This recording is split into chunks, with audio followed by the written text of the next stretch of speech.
this is another one of those movies at work that seems to have found its way into being sort of quotable with stuff, but it's the funniest thing that comes up as a quote. And a shout out to my coworker Logan, because we'll bounce back and forth, but we both get a kick out of when Henry Hill's wife Karen has to flush the last of the Coke. And Karen, it was worth $60,000, Karen. We gotta find it. No, they weren't, Karen. It's just the movie's not killer quotable compared to some other things, but it is still pretty freaking quotable. And then the other one we do is,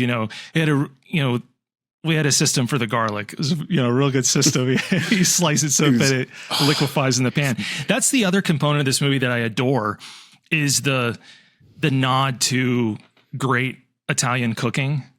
Mm-hmm. Like it's just I don't know. Culturally, it is significant, and it just feels rich. It makes the movie richer. Having things like that, and don't put too many onions in the sauce. Stuff like that. Exactly. Well, and he's using the razor blade to cut the garlic. I mean, that's probably my second favorite portion of the film, is that, because one is about food and stuff like that. But so here's another fun fact.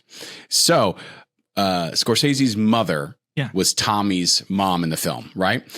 So, and the scene that they go to, like when they've killed the mobster guy, and then in the back, and they go to so that outside of the painting, that entire scene is also improvised. Yes. And so it's just them conversing. It's hysterical.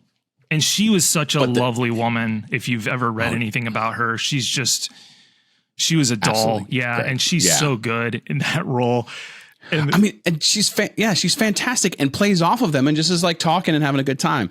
That was the whole component of why that worked, is because she knew Pesci and Ray and especially De Niro so well. She especially knew De Niro very well. Yeah. She's just hanging out with friends. Yeah. Like, he didn't have to give her any direction, because she's known these guys. I think the only guy that would have been new to her would have been Liotta, which fits the film, because he's like the newer guy in the gang.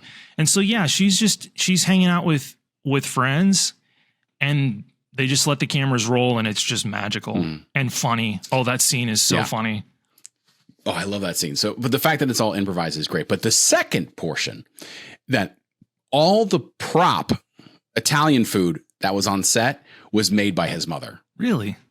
I did not know that. I did not know that. I was reading that. And apparently you were not allowed to touch the sauce, or to taste it or whatever. Like, she's like, I'm cooking this. Like, she's actually like really cooking it, but using it and stuff like that. And so like one of the guys I was reading was talking about, like, I went and like part of the scene, I was like, oh, I took a soup, and she came back and she's like, please don't ever touch my not my soup. Sorry. My sauce. Oh yeah. Please don't. It's cooking. You need to leave it alone. Like, it's like, but I read that. I was like, that's so fun to involve your mother and then have her like be super passionate about the cooking, and that kind of comes into it.